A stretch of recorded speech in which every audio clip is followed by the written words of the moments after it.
61 वर्षीय माया जी आकर्षक व्यक्तित्व की एक विधवा महिला हैं, जो स्वयं को सामाजिक कार्यों में व्यस्त रखती हैं। सुबह शाम टहलने जाती हैं, योग ध्यान आदि करती हैं। बड़ी मिलनसार एवं जिंदा दिल इंसान है। वहीं दूसरी तरफ उनकी पुत्र वधू शिखा सुंदर लंबे छरहरे गौरवर्ण की गंभीर स्वभाव की स्त्री है। 35 वर्षीय शिखा एक स्कूल में अध्यापन कार्य करती है। स्कूल से घर, घर से स्कूल या अनाथाश्रम, बस यही उसकी दुनिया है, यही दिनचर्या है। वो कछुए की तरह अपने ही खोल में सिमटी रहने वाली महिला है। 8 साल पहले उसके पति शेखर तथा 2 साल की नन्ही बेटी की मृत्यु एक हादसे में हो गई थी। तब से शिखा एकांत में रहना पसंद करती थी। किसी से मिलना जुलना, हंसना बोलना मानो वो भूल ही गई थी। अथक प्रयास के बाद भी माया जी उसे गम के इस खोल से बाहर नहीं ला पा रही थी। उसको इस दुख से बाहर निकालने के प्रयास में ही वे 4 साल पहले दिल्ली से देहरादून शिफ्ट हो गई थी। उनके पति, जो कि राज्य प्रशासनिक अधिकारी थे, उनकी 4 साल पहले हृदयाघात से मृत्यु हो गई थी। उन्होंने अपने सेवा काल में ही देहरादून में एक मकान बनवा लिया था। रिटायरमेंट के बाद उनकी यहाँ रहने की इच्छा थी। उनकी इच्छा का मान रखते हुए तथा बहू शिखा और अपने दुखद अतीत को भुलाने हेतु वे शिखा के साथ यहाँ आकर रहने लगी थी। यहाँ रहते हुए उन्हें लगभग 4 वर्ष हो गए, परंतु शिखा के व्यवहार, उसके दुख, उसकी पीड़ा में कोई कमी नहीं आई। उसकी मानसिक स्थिति में कोई सुधार नहीं आया। अब भी वो बदहवास अपने गम में खोई खोई रहती थी। अपना अकेलापन दूर करने के लिए उन्होंने शिखा के सामने घर किराए पर देने का प्रस्ताव रखा, जिसे सुनते ही वो भड़क गई। उसे अपने एकांतवास में किसी की दखल अंदाजी कतई नापसंद थी। क्या जरूरत है माँ किराए पर घर उठाने की? आखिर क्या कमी है हमें? मैं अच्छी जॉब कर रही हूँ, पापा की अच्छी खासी पेंशन भी आ रही है। हम दोनों के लिए पर्याप्त से भी ज्यादा है। तू नहीं समझेगी, तुझे तो अंधेरों में रहने की आदत हो गई है, पर मेरा दम घुटता है। अरे किराएदार होंगे तो मेरा भी मन लग जाएगा। तू तो स्कूल से आते ही अपने कमरे में बंद हो जाती है, तो क्या मैं दीवारों से सिर खपाऊं? मैंने सुशीला को बोल दिया है, वो कह रही थी कि किसी को रखवा देंगी। ए लो, एक तो आपकी ये सहेली सुशीला आंटी मुझे एक आंख नहीं भाती, बस मोहल्ले भर की चुगलियां करा लो उनसे। अच्छा, ज्यादा बातें मत बना। कल स्कूल के बाद एटीएम से कुछ पैसे निकाल लाना। कमरा थोड़ा ठीक ठाक करवा लूं, पेंट भी तो कराना है। तो आपने ठान लिया है कमरा किराए पे देने का, तो मुझसे पूछ क्यों रही है? जो आपके मन में आए वो करो। फिर शिखा गुस्सा होते हुए अपने कमरे में चली गई। उफ, क्या होता जा रहा है इस लड़की को? बात बात पे मुंह फुला लेती है। तभी सुशीला आ जाती है। माया, खुशखबरी लाई हूँ तेरे लिए। वो मेरी जालंधर वाली दीदी है ना, उनके बेटे का यहाँ ट्रांसफर हो गया है। वो मुझे घर ढूंढने के लिए कह रही थी, मैंने तेरे घर के लिए कह दिया है। कितना अच्छा होगा ना दीदी, मेरे नजदीक ही रहेंगी। अच्छा, और कौन कौन है उनकी फैमिली में? माया उत्सुकता से पूछताछ करने लगी। दीदी और उनका बेटा आर्यन, और एक बेटी जिसकी शादी हो चुकी है। जीजा जी की बहुत साल पहले हार्ट अटैक से मृत्यु हो गई थी। हाँ, अच्छा, ये वो वाली दीदी है तेरी। 4 मई को आर्यन की ज्वाइनिंग है और आज 25 अप्रैल हो गई। बस एक हफ्ता बचा है। बाहर शोरगुल देख शिखा ने बालकनी से नीचे झांका। लाल टोपी लगाए हुए एक आदमी कामगारों के साथ ट्रक से सामान उतरवा रहा था। नए किराएदार होंगे। उसने नीचे जाकर माँ को इत्तला दी। माया को दोपहर में सोने की आदत थी, अतः वो सो रही थी। घुटनों के दर्द की वजह से माया जी को सीढ़ियां चढ़ने उतरने में कष्ट होता था, तो वे निचले हिस्से में रहती थी। रसोई भी नीचे ही थी। शिखा पहली मंजिल पर रहती थी, दूसरी मंजिल खाली ही पड़ी थी अब तक। माया ने शिखा को कहा कि चाय बना ले, वे लोग थके हारे आए होंगे। शिखा मुंह ही मुंह बढ़वाते हुए रसोई घर की ओर बढ़ गई। चाय बिस्कुट की ट्रे टेबल पर रख शिखा ऊपर जाने लगी तो माया जी ने टोका, अरे कहाँ जा रही है? मिल तो ले नए किराएदारों से। आप ही मिलने उनसे, मुझे बहुत काम है। कॉपियां चेक करनी है, रिजल्ट भी बनाना है। आपने रखे हैं, आप ही खातिरदारी करो, मुझे तो माफ करो। कुहनी तक हाथ जोड़ते हुए वो इस अदा से बोली कि माया जी को हंसी आ गई। थोड़ी ही देर में सुशीला भी आ गई। अरे दीदी नहीं आई, तू अकेला आया है? प्रणाम मौसी। वो माँ की तबीयत कुछ खराब थी तो वे रुक गई। अगले हफ्ते संडे तक ले आऊंगा उन्हें, तब तक घर भी सेट हो जाएगा। आपको तो मालूम ही है उन्हें अस्थमा की शिकायत है, तो धूल मिट्टी पेंट वगैरह से उन्हें एलर्जी है। हाँ ठीक किया तूने बेटा। सुंदर सुदर्शन ऊंचे कद का गेहूं रंग के आर्यन का व्यक्तित्व तो बड़ा ही आकर्षक था। मृदुभाषी आर्यन की उम्र यही कोई 37-38 साल की होगी। अभी तक विवाह नहीं किया था। घर का बड़ा बेटा होने के नाते पिता की मृत्यु के बाद घर की सारी जिम्मेदारी आर्यन के कंधों पर आन पड़ी। जब पिता की मृत्यु हुई थी तब आर्यन 12वीं कक्षा में पढ़ता था। माँ घरेलू महिला थी। आर्यन ने ट्यूशन करते हुए अपनी पढ़ाई जारी रखी और अथक मेहनत करते हुए अपनी काबिलियत के बल पर फॉरेस्ट ऑफिसर के पद पर पहुंचा। छोटी बहन की शादी की। इन सब जिम्मेदारियों को निभाते निभाते इतना समय गुजर गया, अपने बारे में सोचने की फुर्सत ही नहीं मिली और अब तो निजी इच्छाएं भी दम से तोड़ने लगी थी। अलबत्ता माँ की दिली ख्वाहिश थी कि बेटे के सिर पर अब तो सेहरा बन जाए, उसे कोई ऐसा हमसफर मिल जाए जो उसके सूने जीवन की बगिया को महका दे। पर आर्यन माँ की बात को अनसुनी कर देता है, ये कहकर कि अब उसकी उम्र निकल गई है। माँ का मानना है कि मर्द और घोड़े कभी बूढ़े नहीं होते। माँ की ये बात सुनकर आर्यन हंसकर टाल देता था। भला ये क्या बात हुई? फिर मन ही मन मुस्कुरा देता। वो अधिक से अधिक समय खुद को घर व दफ्तर के कामों में व्यस्त रखने लगा था। फॉरेस्ट ऑफिसर होने के नाते उसका काम भी जोखिम वाला है। अक्सर फील्ड पर जाना होता है। ऐसे में क्या वह अपने जीवन साथी को वक्त दे पाएगा? ये सोचकर भी वो शादी को लेकर अपने कदम पीछे हटाता आ रहा था। अगले दिन सुबह, आंटी क्या आप अपनी कामवाली को मेरे यहाँ भेज सकती हैं? जब तक माँ नहीं आ जाती तब तक सुबह चाय नाश्ता बना दिया करेगी। हाँ हाँ क्यों नहीं, 8 बजे आती है, पहले तुम्हारे पास भेज दूंगी। लेकिन अभी तो चाय पियो, मैं तुम्हें बुलाने ही वाली थी। जब तक तुम्हारी मम्मी नहीं आ जाती तब तक तुम हमारे साथ ही चाय नाश्ता डिनर करो। अरे नहीं आंटी जी, आप क्यों तकलीफ करेंगी, आप बस मेड को भेज दीजिएगा। अच्छा ठीक है भाई, आज तो चाय नाश्ता यही कर लो। तभी शिखा भी स्कूल के लिए निकलने लगती है। आर्यन को देखकर ठिठक जाती है, फिर बाहर जाने लगती है। अरे बिना चाय नाश्ता किए कहाँ भागी जा रही हो? मैंने टिफिन भी तैयार कर दिया है, मुझे देर हो रही है, मैं स्कूल में कुछ खा लूंगी। क्यों खाएगी वहाँ जब सब कुछ तैयार है? और अगर इतनी ही देर हो रही है तो आर्यन छोड़ाएगा तुझे? क्यों आर्यन? जी हाँ बिल्कुल, आर्यन ने हकलाते हुए कहा, क्योंकि शिखा की जलती हुई नजरें उसे घूर रही थी। जी नहीं, मुझे किसी की मदद नहीं चाहिए, मैं जा रही हूँ। वो दंदनाते हुए गेट से बाहर निकल गई। बुरा ना मानना बेटा, शिखा दिल की बुरी नहीं है, हालात ने उसे इतना कठोर और मुंहफट बना दिया है। मेरी बेटी तो बहुत प्यार व सब्र वाली थी। अच्छा आंटी कुछ बताए अपने और शिखा जी के बारे में। माया जी कुछ कहने ही जा रही थी कि कमली काम वाली आ गई। अच्छा बेटा ऐसा करो, पहले तुम अपना काम करवा लो, फिर तुम्हें ऑफिस भी जाना होगा। नहीं आंटी, ऑफिस तो 1 हफ्ते बाद जाना है, घर सेट करने में ही कई दिन लग जाएंगे। शाम को जब नीचे आए तो माया जी और शिखा चाय पी रहे थे। माया जी आर्यन के लिए भी चाय ले आई। माया ने आर्यन के हेलो का जवाब बस सिर हिलाकर दे दिया। औपचारिकतावश वो वहीं सुबह के अखबार में नजरें गड़ाए बैठी रही। तभी घड़ी की सुई ने 6 बजने की घंटी बजाई। शिखा बेतहाशा गेट की तरफ दौड़ती हुई गई। उसे यूं हड़बड़ाहट में भागते देख आर्यन ने सवालिया निगाहों से माया जी की ओर देखा। वो एकदम शांत बैठी थी, मानो शिखा का एक कृत्य उनके लिए रोज की बात हो। वो तो शिखा के पीछे जाने के उपक्रम में उठने लगा था, मगर माया जी ने हाथ के इशारे से उसे बैठने को कहा। वातावरण बोझिल सा हो चला था, दोनों निशब्द बैठे थे। माया जी शांत तो थी, पर चेहरे से अपार दुख झलक रहा था। आर्यन असमंजस की स्थिति में मौन बैठा था। स्थिति को समझते हुए उसने चुप रहना ही ठीक समझा। करीब 10 मिनट बाद शिखा थके हारे कदमों को मानो घसीटते हुए आई और निढाल होकर बैठ गई।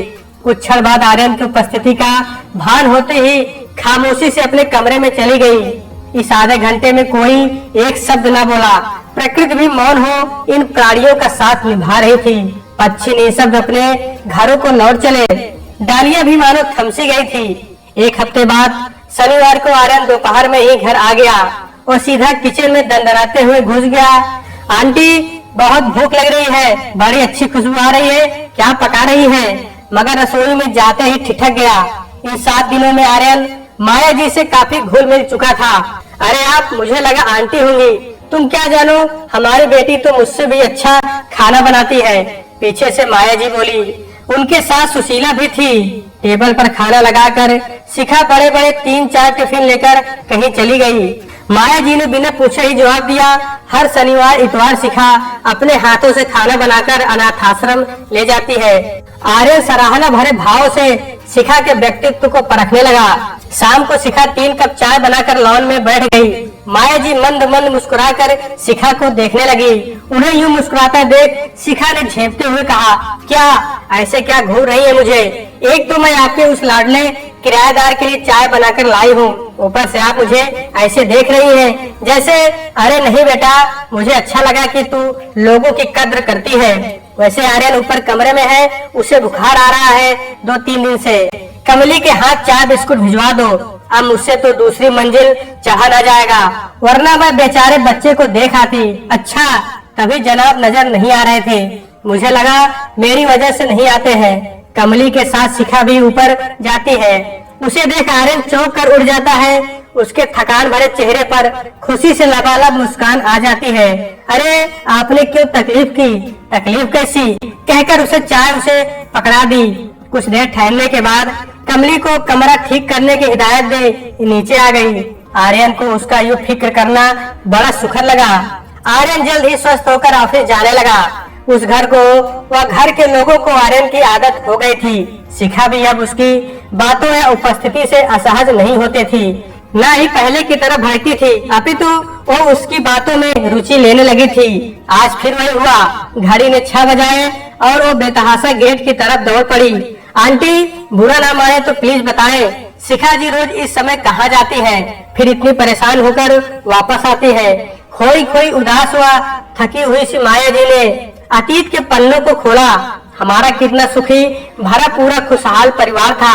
मेरे इकलौते बेटे शेखर ने अपनी पसंद से शिखा से शादी की थी। क्या शिखा आपकी बहू है? मेरा मतलब है शिखा जी आपकी बेटी नहीं है। आर्यन बीच में टोकते हुए बोला। हाँ बेटा, शिखा मेरी बहू है। मेरे बेटे की पसंद जो अब मुझे सबसे ज्यादा प्रिय है, पर पहले ऐसा नहीं था। मेरा बेटा शिखा से शादी के लिए मुझे बहुत मनाता रहा, पर मैं नहीं मानी। तब हार कर उसने शिखा से कोर्ट मैरिज कर ली। पहले तो मैं शिखा से बहुत नाराज रहा करती थी, पर शिखा के हंसमुख स्वभाव, सबके लिए प्यार, परवाह, ये सब गुणों ने मेरी सारी नाराजगी दूर कर दी। शादी के 2 साल बाद हमारे घर में नन्ही सी परी ने जन्म लिया। मैं अपनी खुशियों पर रश्क करती थी। शायद मेरी खुशियों को मेरी ही नजर लग गई थी। परी की मासूम अदाएं, तोतली बोली, खनकती हंसी से हमारा गुलशन आबाद था। सारे घर में कूदती फांदती मेरी बच्ची एक दिन हमें यूं छोड़कर चली जाएगी सोचा भी ना था। और दशहरे की काली शाम थी जिस दिन शेखर परी को दिल्ली के रामलीला मैदान में रावण दहन दिखाने ले गया था। मेरी तबीयत खराब थी, इसलिए शिखा मेरे पास ही रुक गई थी। मेरे पति की भी तबीयत कुछ ठीक नहीं रहती थी। कुछ महीनों पहले ही उनकी एंजियोप्लास्टी हुई थी। बीपी शुगर के मरीज तो वे पहले से ही थे। हम टीवी पर ही रावण दहन देख रहे थे, तभी टीवी पर रामलीला मैदान में बम ब्लास्ट से भगदड़ मचने की खबर आने लगी। हमने शेखर को फोन लगाया तो वो फोन नहीं उठा रहा था। अनहोनी की आशंका से मेरा दिल कांपने लगा। इनको बताऊं या ना बताऊं? अभी इसी असमंजस में थी कि पड़ोस में रहने वाला शेखर का एक दोस्त आ गया। पति को भी हादसे की खबर लग गई। वो उसके साथ निकल पड़े। मौके पर जाकर देखा तो लाशों के ढेर पड़े थे, जिनमें मासूम बच्चे और महिलाएं ज्यादा थी। तलाश करने पर पड़ी। कहते कहते माया जी फपक फपक कर रोने लगी। आर्य ने उठकर उनको सांत्वना दी और खामोशी से आगे की कहानी की प्रतीक्षा करने लगा। माया जी खुद को संभालते हुए आगे कहा, परिच्छद विच्छद हालत में मृत पाई गई, पर शेखर का कुछ पता नहीं चला। हमने बहुत तलाश की, सभी अस्पताल, मुर्दा घर सब छान मारे, पर मेरा बेटा नहीं मिला। पुलिस वालों ने बाद में बताया कि बम फटने से कुछ लोग दूर जा गिरे थे। उनके शरीर व चेहरों के परखच्चे उड़ गए थे। हो सकता है उन्हीं में मेरा बेटा भी रहा हो। जो भी हो, मेरे बेटे का आज तक कुछ पता नहीं चल पाया है। जवान बेटे और मासूम परी की मौत का सदमा मेरे पति बर्दाश्त नहीं कर पाए। साल भर के भीतर वो भी हमें छोड़कर दूसरी दुनिया में चले गए।